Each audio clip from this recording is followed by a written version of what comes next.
Selvina, wah, top skor Selvina. Selalu top. Semangat Selvina ya. Iya. Mantap Selvina nih. Aktif terus.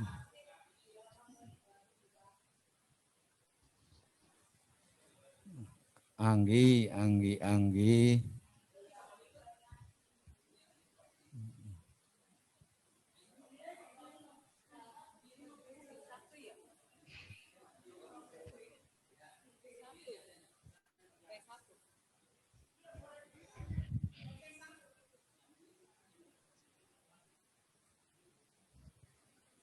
Arya, coba Arya loh. Liana, Selvi, Anggi, loh. Ciara, tapi nah berarti 8D. Oh, nggak hafal ya.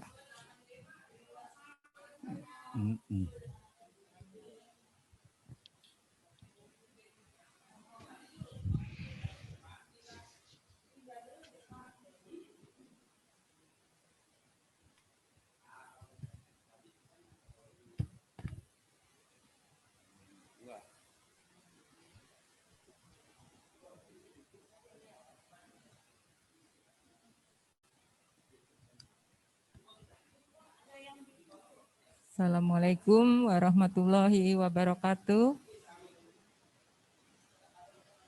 Selamat siang anak-anakku dan Bapak Ibu Guru. Semoga masih tetap semangat ya. Ini kelas 8G sama 8H mana ini?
Assalamualaikum warahmatullahi wabarakatuh. Waalaikumsalam warahmatullahi wabarakatuh. Kelas 8G, 8H mana ini yang lainnya?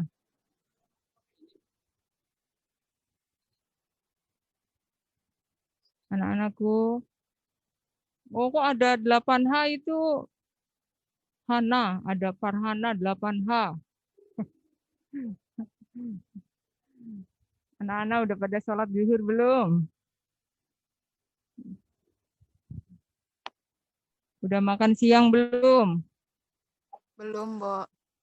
Belum, Bu. Ya, makan dulu biar segar.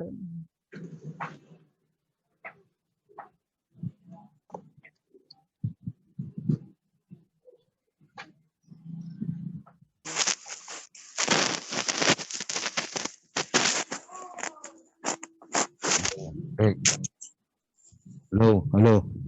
Ya, anak-anakku sekalian. Halo. Untuk 8G, 8H, selamat bertemu, selamat kenal dengan Ibu, walaupun sudah lama di sini, tapi Ibu belum bisa memberikan materi di 8G dan H ya, itu disampaikan oleh Pak Haji Surito ya. Nah, sekarang materi untuk semester 2 ini akan dibagi oleh Ibu dan Pak Haji Surito ya. Silakan dibuka bukunya. Sebelumnya kita baca basmalah dulu ya. Bismillahirrahmanirrahim. Anak-anakku sekalian, sekarang kita akan mulai bab 3 ya untuk EPS kelas 8 semester 2 ini. Dibuka buku paketnya, bab 3, kita akan mempelajari tentang keunggulan dan keterbatasan antar ruang dan pengaruhnya terhadap kegiatan ekonomi, sosial, budaya di Indonesia dan ASEAN.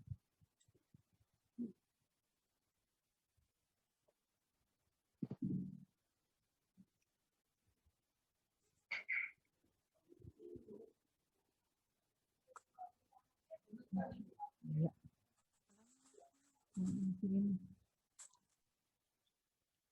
Ya. Ini bab 3 yang akan kita pelajari.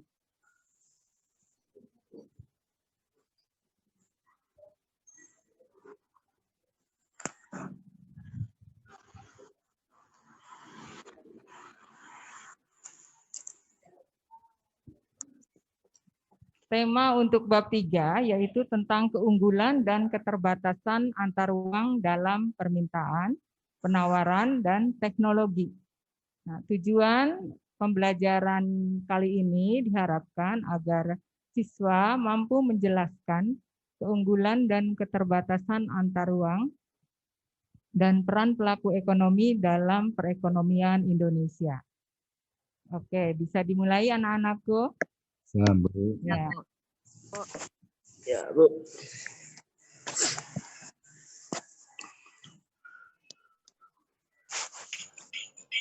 Kita lihat, dalam keunggulan dan keterbatasan, kita ambil skup yang kecil dulu ya, kota dan desa. Nanti pulau, antar pulau bisa, antar negara juga bisa. Nah, sebelumnya Ibu mau tanya dulu. Coba lihat di layar. Apakah perilaku konsumsi masyarakat kota dan desa berbeda? Siapa yang mau coba untuk menjawab? Silakan. Ada yang bisa menjawab? Bagaimana perilaku konsumsi masyarakat kota dan desa? Bedanya gimana? Riana mau coba jawab? Riana, Riani ya. Kembar tak ini ya? Riana, Riani. Atau Mutiara? Coba silakan. Perilaku itu berarti tingkah laku masyarakat kota dan desa. Beda enggak? Bu, nyalain Bu lampunya, Bu. Siapa yang mau coba jawab? Mutiara, Gayatri bisa? Lupa ya? Coba sebelumnya kita ulas dulu materi yang sebelumnya ya. Di kelas 7 sudah dijelaskan tentang kegiatan ekonomi. Kegiatan ekonomi itu ada produksi, konsumsi, dan distribusi. Ya. Ya.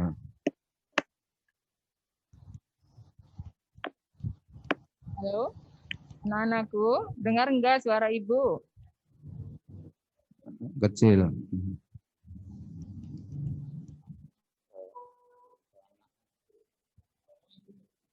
Ibu ulas sekali lagi ya. Coba, siapa yang tahu apa kegiatan produksi? Ada berapa kegiatan produksi, arti dari kegiatan produksi itu apa coba?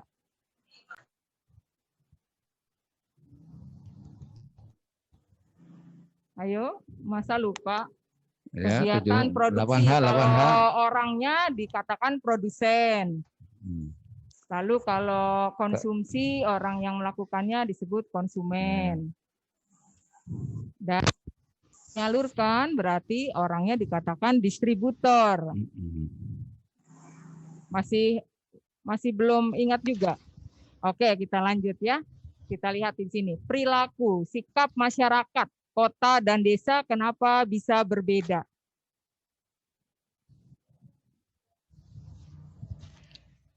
Lanjut. Ya, kita lihat di sini. Ini banyak sekali faktornya, ya. Di antaranya yaitu nomor 1 tentang pendapatannya rendah di pedesaan. Kenapa bisa rendah? Karena penghasilan yang didapat di daerah itu apa adanya, sehingga upahnya itu atau pendapatannya itu kecil sekali. Jalannya kurang baik, sehingga pendistribusiannya kurang lancar, sehingga produksi yang dihasilkan di pedesaan itu biasanya untuk dikonsumsi sendiri atau disalurkan namun tidak semaksimal, ya. Sedangkan masyarakat yang ada di kota itu pendapatannya itu sangat tinggi, sehingga apapun yang dia butuhkan itu bisa dicapai. Lalu yang kedua, transportasinya di kota itu lancar, baik darat, udara, ya, itu semuanya lancar, sehingga dalam pendistribusiannya juga lumayan lancar. Bisa dilanjut? Bisa, Bu. Ya, kita lihat di sini ya. Masih ingat peta Indonesia? Ini peta Asia ya. Nah, kita lihat di sini ada peta geologis ya, atau letak geologis. Ya. Letak geologis, siapa yang masih ingat? Yang dimaksud letak geologis itu apa?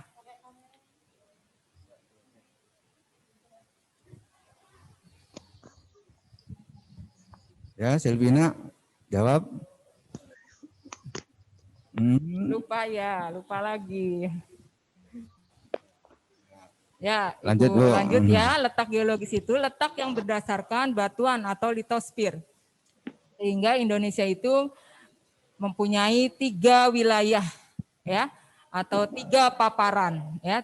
Pertama yaitu paparan ini, paparan Sunda ya.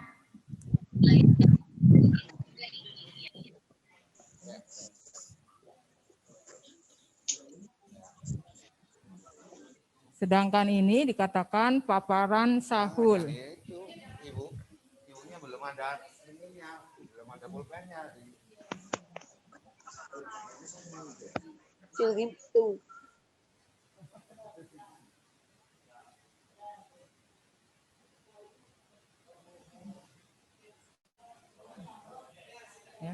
Nah, mengakibatkan kalau daerah di dangkalan Sunda dan dangkalan Sahul itu wilayah yang banyak sekali gunung berapinya, terutama misalkan di Pulau Jawa ya. Akibatnya daerah Pulau Jawa itu jauh lebih subur dibandingkan dengan Pulau Sumatera. Oke, kita ambil sampel dari letak geologis di Pulau Sumatera ya.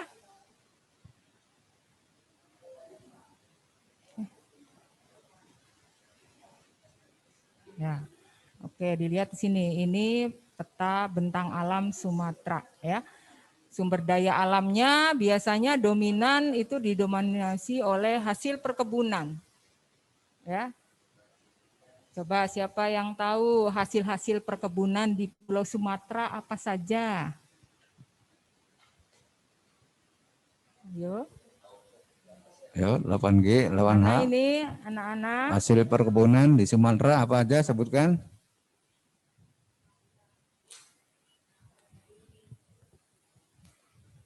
Ayo Niken. Halo, siapa yang tahu?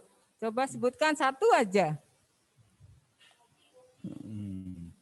Nah, ya. Wah, lupa lagi ya.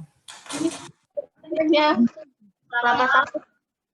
Karet Karet, Bu. sama kelapa sawit. Kopi, Bu. Kopi lada. Lada. Teh. Kopi lada, Bu. Teh. Kelapa sawit. Au. Tembakau.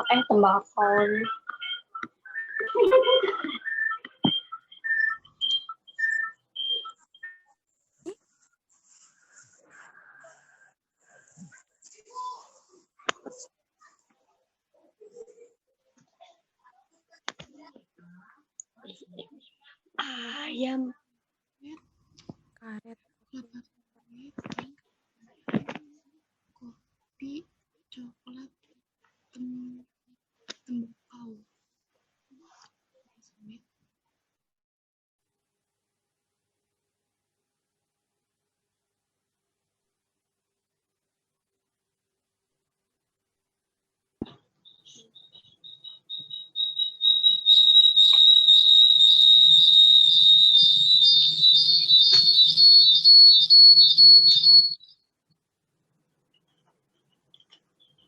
Ngomong apa, Us?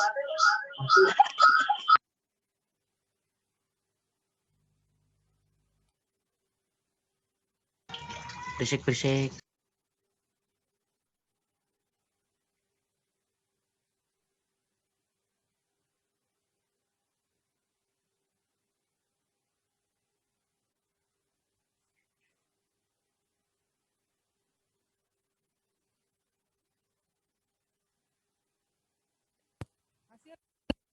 Halo. Di antaranya Cek. yaitu Halo. apa coba masih ingat enggak? Teh. Kopi. Karet kelapa sawit. Karet kopi. Yang itu perkebunan. Karet kopi kelapa sawit. Itu perkebunan, yang pertanian. Pertanian. Tadi perkebunan, sekarang pertanian. Padi. Iya, padi Oke, betul. Terus Itu benar. apalagi selain padi? ya, yang Ya, pendek-pendek. Pohonnya pendek-pendek kalau yang di pertanian. dataran Umurnya rendah. juga pendek. Yang di dataran rendah. Jagung. Jagung, iya. Ya, apalagi? Cukup aja.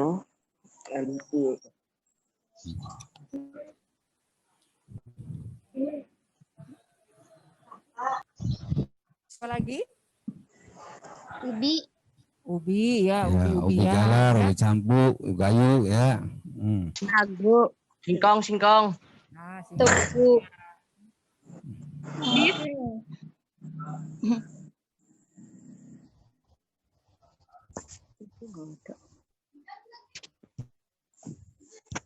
Kelapa sawit. Ah, itu perkebunan sayang, ya. Sekarang di Pulau Jawa hasil pertanian, Di Jawa keunggulannya pertanian. keunggulannya. Nah, Yang keunggulan termasuk pertanian. ini nanti akan menjadikan Pulau Jawa hasil-hasilnya itu sebagai penawaran. Ya, kenapa? Karena surplus dia. Misalkan padi, ya, buah-buahan atau sayur-sayuran. Ya, nah ini akan ditawarkan ke daerah-daerah yang punya keterbatasan, ya, sehingga dari Pulau Sumatera akan membeli, dikatakan dengan permintaan dari Pulau Jawa, ya, ke Pulau Sumatera. Begitupun Pulau Jawanya meminta hasil perkebunan. Kenapa? Karena hasil pertanian yang berlimpah, tapi hasil perkebunannya terbatas, ya.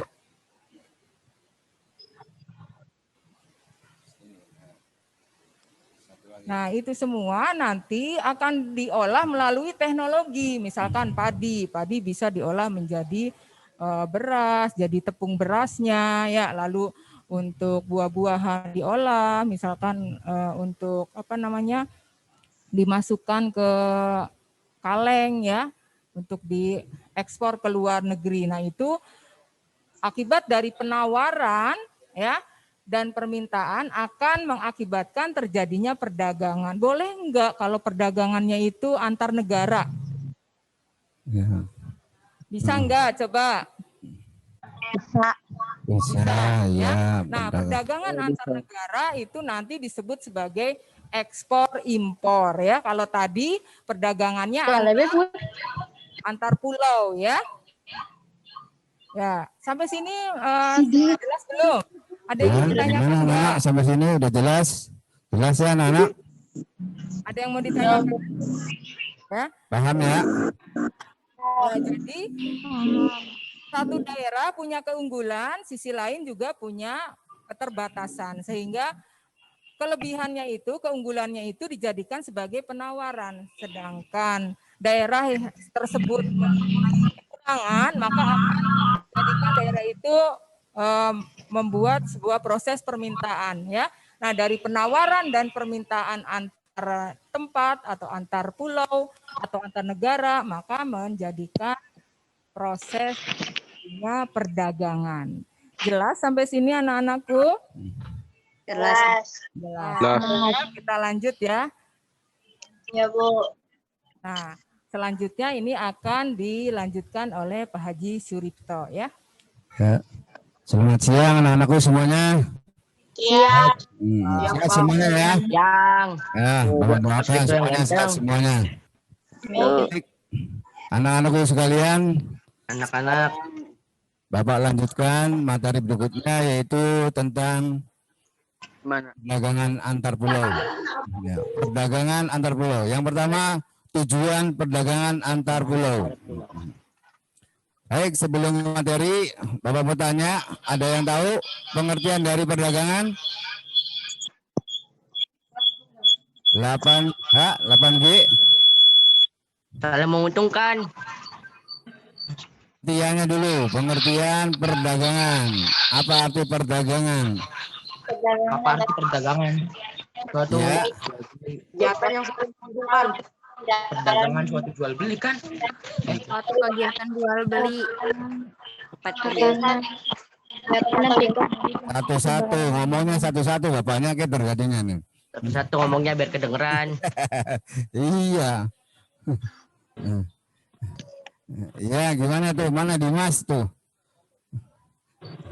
Dimas mulus baru. Adam tuh. Adam, jangan melongo aja Adam. Ayo, apa Adam?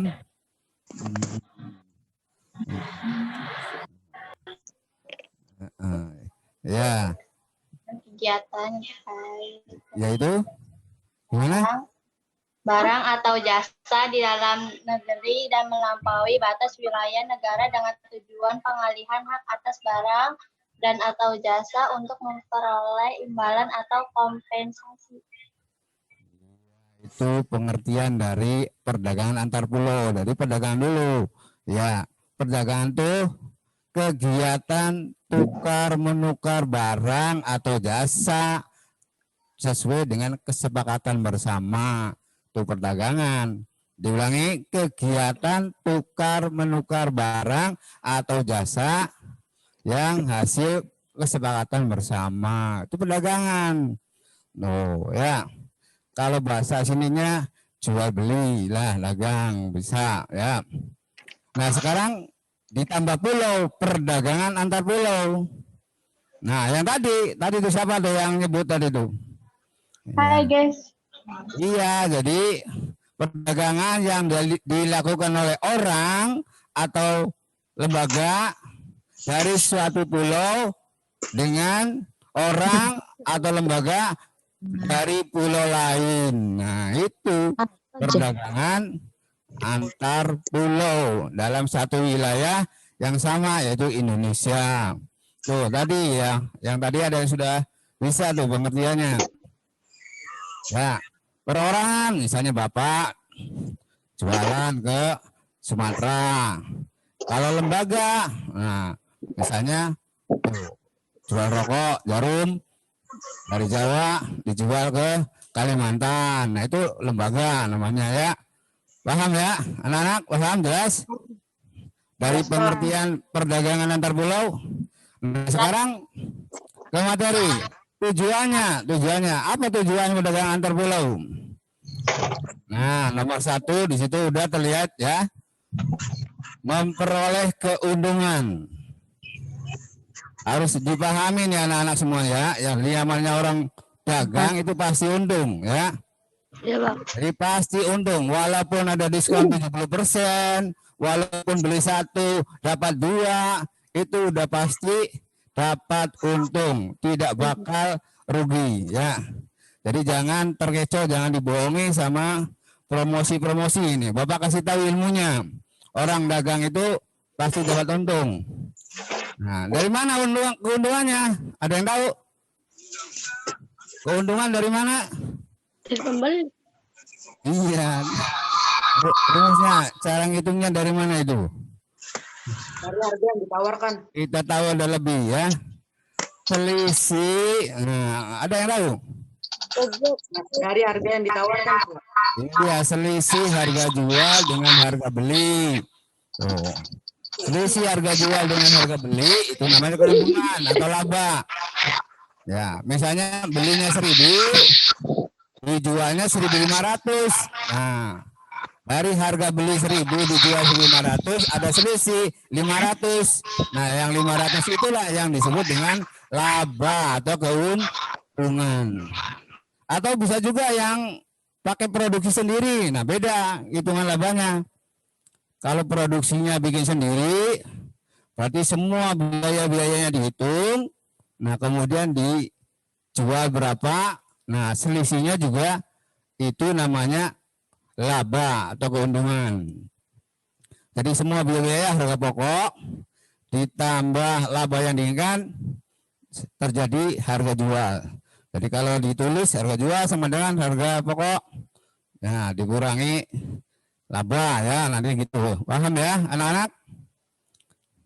Jadi keuntungan itu dari selisih harga jual dan harga beli, atau dari selisih antara biaya dengan harga jual. Kita lanjut. Tujuan perdagangan antar pulau. Yang kedua, memperluas jangkauan pasar. Tuh, ada yang bisa menjelaskan? Gimana contohnya? Atau penjelasannya? Tujuan perdagangan memperluas jangkauan pasar. Gimana? Niken. Nih, Bapak lama nih nggak ketemu Niken nih. Kangen bapaknya nih. Ya, ayo apa kan? Farid, Muhammad Fadil, Rizky, aduh ganteng sekali sekarang Rizky itu. Apa Ki? Ya, kalau tidak ada, Bapak aja lah, udah, biar cepet ya. Tidak kok nih kok jawab. So, gimana?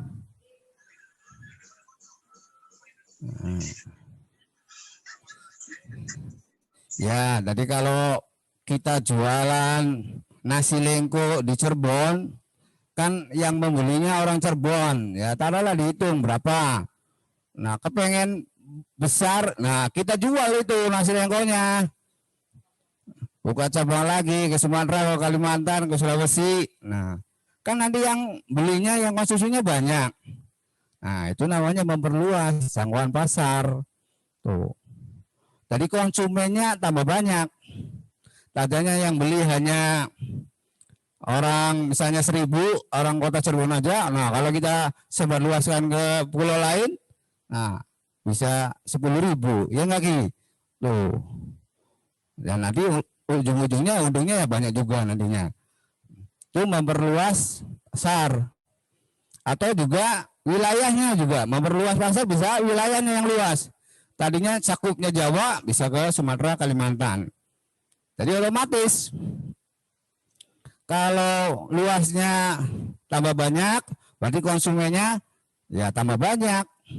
Kalau konsumennya tambah banyak, nah untungnya juga tambah banyak. Oh ya. Nah kalau udah banyak yang minta, nah nanti yang ketiga kalau ada tuh, iya ada bisa tambah lagi nantinya kita. Ya, paham ya, ya.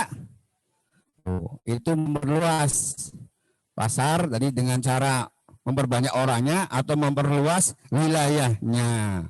Oke, paham ya? Iya.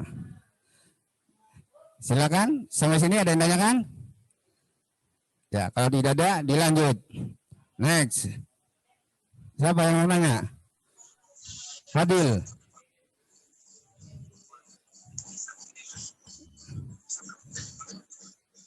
Mana yang mau nanya? Siapa? Silvina. Silvina.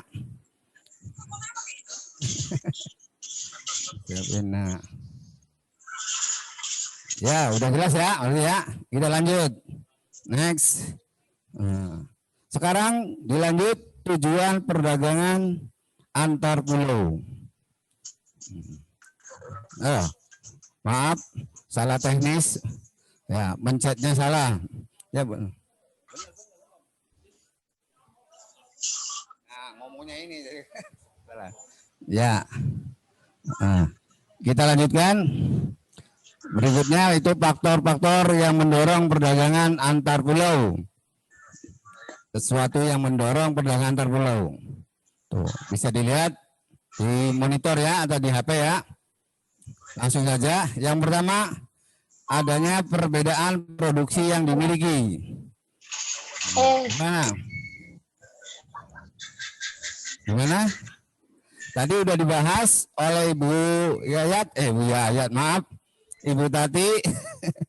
Tuh, bahwa setiap daerah itu punya keunggulan masing-masing. Tuh ya. Yang Sumatera, nah kopinya misalnya di Cirebon misalnya ada nasi lengkonya, nah itu mengakibatkan adanya tukar menukar tuh yang bisa terjadinya perdagangan antar pulau. Jadi perbedaan produksi yang dimiliki oleh satu wilayah atau daerah itu mendorong terjadinya perdagangan antar pulau. Ya, kalau dilanjutkan lagi nanti ya antar negara nanti kelas 9 juga ada. Ya, yang kedua yang mendorong perdagangan antar pulau, perbedaan tingkat harga. Perbedaan tingkat harga. Harga durian di Sumatera, di Palembang, daerah Bu Yayat, 2.000, segelondong 2.000. Di sini kita berapa? 50.000 tuh. Jadi mendorong kita untuk menjual ke Jawa biar untungnya banyak. Karena di sini nggak ada. Ya, kalau di Palembang melimpah, nah, keunggulannya. Jadi karena barangnya banyak, ya harganya murah. Di Jawa tidak ada, ya sulit, susah, akhirnya mahal. Nah, terjadi perdagangan antar pulau dengan perbedaan tingkat harga tadi ya. Paham ya?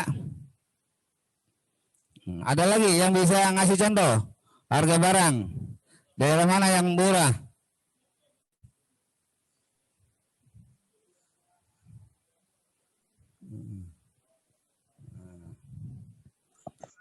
Ya, sekarang barangkali ada lagi yang ngasih contoh yang lain.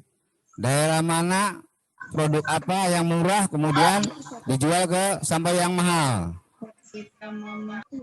Mana? Mana yang murah? Yang murah biasanya yang banyak. Apa Sugeng? Mana Sugeng? Sugeng. Prianto. Ya.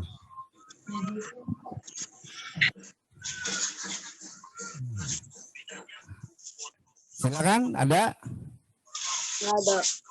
Nah, Rian. Oh, ganteng Rian. Oh, osnya merah ya. Oke. Ya, sudah paham ya?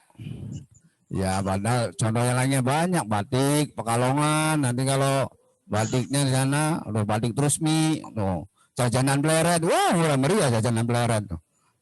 Kalau belinya di Jakarta mahal tuh. Ya. Oke, itu ada perbedaan harga. Ya, kembali lagi.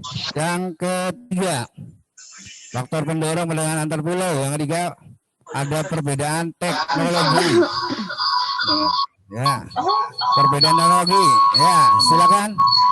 Ada yang bisa menjelaskan perbedaan teknologi suatu wilayah bisa menyebabkan, nah, yang mendorong terjadinya perdagangan antar pulau. Ya, gimana? Halo? Adam? Mana teknologinya maju, yang belum maju?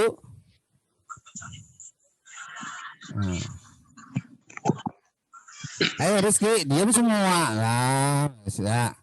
Nggak ada yang ngomong sih.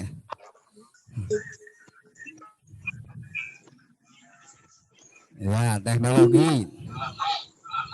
Kita ambil.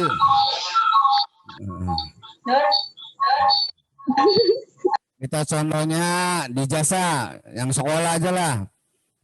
Orang Kalimantan, Sumatera itu sekolahnya pada ke Jawa kalau nyari pendidikan itu.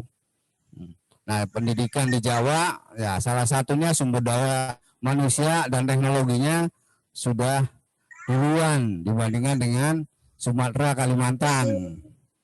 Nah, itu juga menyebabkan yang mendorong terjadi perdagangan antar negara. Tapi di bidang jasa ya, tadi kalau Bapak contoh jasa, kalau guru, dosen itu jasa, sekolah. Kalau barang, nah barang banyak. Rotan misalnya, pakai anyaman. Nah, kalau daerah yang lain, daerah mana yang sudah pakai teknologi canggih?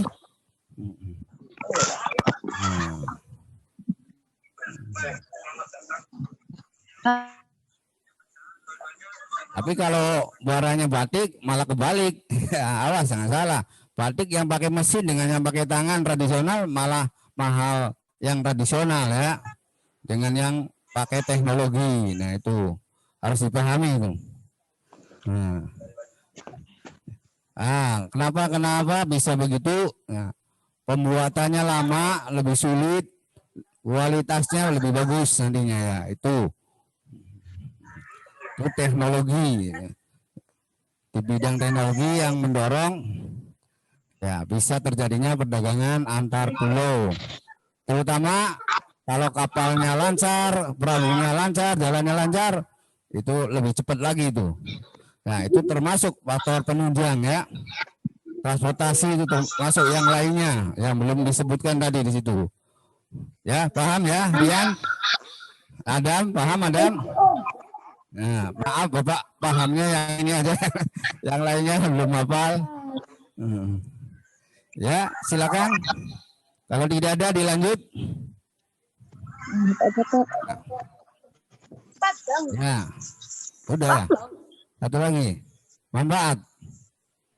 Ya, sekarang dilanjut ke materi yang terakhir, manfaat perdagangan antar pulau. Manfaatnya, lah, ada di situ dah. Ya udah kalau sudah ada, Bapak sebutkan aja. Manfaat perdagangan antar pulau. 1, menyediakan alternatif alat pemuas kebutuhan. Loh. Kebutuhan manusia sudah jelas, tidak terbatas, banyak, beragam. Ingin apa saja bisa dipenuhi karena adanya perdagangan antar pulau. Yang tadi sama. Yang butuh batik ada di Jawa, bisa ada sana. Yang butuh nasi ada, yang butuh kopi terutama di Cirebon nih. Wah, banyak sekali kafe. Wah, tapi nanti yang harganya mahal yang bagus. Nah, kopinya dari Sumatera tuh. Jadi kebutuhan kopi bisa dipenuhi, tidak harus ke Sumatera, apalagi durian. Di Kanoman banyak. Coba bayangkan kalau kita ke Sumatera ke sana. Wah, berapa ongkosnya, lama waktunya ya. Jadi berkat adanya perdagangan antar pulau, tuh kita kebutuhannya bisa terpenuhi. Apa saja yang kita butuhkan ada di sini ya. Itu berkat perdagangan antar pulau. Yang kedua, meningkatkan produktivitas. Ya hampir sama dengan tadi. Kalau sudah banyak permintaan, banyak penawaran, maka otomatis kita yang punya produk ya memperbanyak produknya. Karena kita tadi udah disebarkan ke pulau-pulau lain, ya berarti barangnya juga harus diperbanyak. Berarti bahasa lainnya bisa meningkatkan produktivitas. Nah sekalian, kalau produktivitasnya meningkat, wah, pesanannya banyak, kita kekurangan orang, nah kita ambil orang lain, kita cari pekerja baru. Nah bisa nih, lanjut ke nomor 3, bisa memperluas kesempatan kerja bagi masyarakat. Tuh, misalnya lembur, kita lembur, nah, karena banyak pesanan yang harus dipenuhi. Oh, berarti otomatis kita menambah karyawan, menambah kerja, ya, menambah tenaga kerja baru. Tuh, sekaligus bisa dipenuhi tiga-tiganya. Paham ya? Sampai sini paham ya? Jelas ya? Ya Bu, tutup Bu. Ya. Sebelum ditutup, ada yang ditanyakan? Ya, kalau tidak ada, nanti untuk bulan depan nanti ada materi berikutnya yaitu tentang perdagangan Oh, perdagangan antar negara. Ini untuk bulan depan ya. Nah, Tohon, dia bulan depan untuk dipelajari. Ya, cukup sebulan sekali aja ya. Nah, gimana Bu Tuti? Ada tambahan? Ya, cukup. Ya. Ya, kalau tidak ada, cukup sekian aja ya. Pak Tutu dengan bacaan Alhamdulillahirrabbilalamin. Assalamualaikum warahmatullahi wabarakatuh. Waalaikumsalam warahmatullahi wabarakatuh.